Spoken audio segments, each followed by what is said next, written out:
ایک مخصوص برادری کے بادشاہ کے پاس 10 جنگلی کتے تھے۔ اس نے ان کو اذیت دینے، اپنے کسی خادم کی غلطی کرنے پر ان کتوں کے سامنے پھینک دیتا تھا۔ نوکروں میں سے ایک دن کسی نوکر نے غلط رائے دے دی۔ بادشاہ نے حکم دیا کہ اس کو ان جنگلی کتوں کے سامنے پھینک دیا جائے۔ نوکر نے کہا، بادشاہ سلامت، میں نے آپ کی 10 سال خدمت کی ہے، آپ میرے ساتھ ایسا کرتے ہو؟ مجھے ان کتوں کے سامنے پھینکنے سے پہلے 10 دن کا وقت دیں۔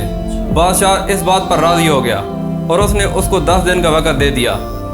وہ ان 10 دنوں میں کتوں کے انچارج کے پاس گیا اور اس سے کہا، میں ان اگلے 10 دنوں تک ان کتوں کی خدمت کرنا چاہتا ہوں۔ وہ انچارج اس بات پر راضی ہو گیا اور اس نے اس کو اجازت دے دی۔ نوکر کتوں کو کھانا کھلاتا، ان کی دیکھ بھال کرتا، ان کی صفائی ستھرائی اور آرام تک سب ان کا خیال کرنے لگا۔ جب 10 دن اس کے پورے ہوئے تو بادشاہ نے حکم دیا کہ اس نوکر کو کتوں کے سامنے پھینک دیا جائے۔ جب اس نوکر کو اندر پھینکا گیا تو سب یہ دیکھ کر حیران رہ گئے کہ آوارہ کتے، وہ جنگلی کتے، اس نوکر کے پاؤں چاٹتے رہے۔ بادشاہ بہت حیران ہوا اور بولا کہ یہ میرے کتوں کو کیا ہوا؟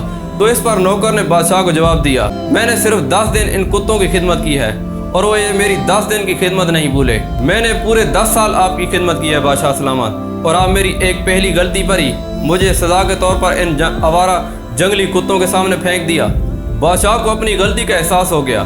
اس نے اس نوکر کو آزاد کرنے کا حکم جاری کر دیا۔ یہ ویڈیو ان لوگوں کے لیے پیغام ہے جو کسی کی ایک غلطی کی وجہ سے ان کی تمام اچھائیوں پر پانی پھیر دیتے ہیں، ان کو بھول جاتے ہیں۔ ایک غلطی کی وجہ سے ان تمام اچھائیوں کو یک طرفہ نہ کریں، کیونکہ انسان کتوں سے بہتر ہے، بدتر نہیں۔ اگر ویڈیو اچھی لگی ہو تو ویڈیو کو لائک کریں، دوستوں کے ساتھ شیئر کریں اور پیج کو سبسکرائب کر دیں۔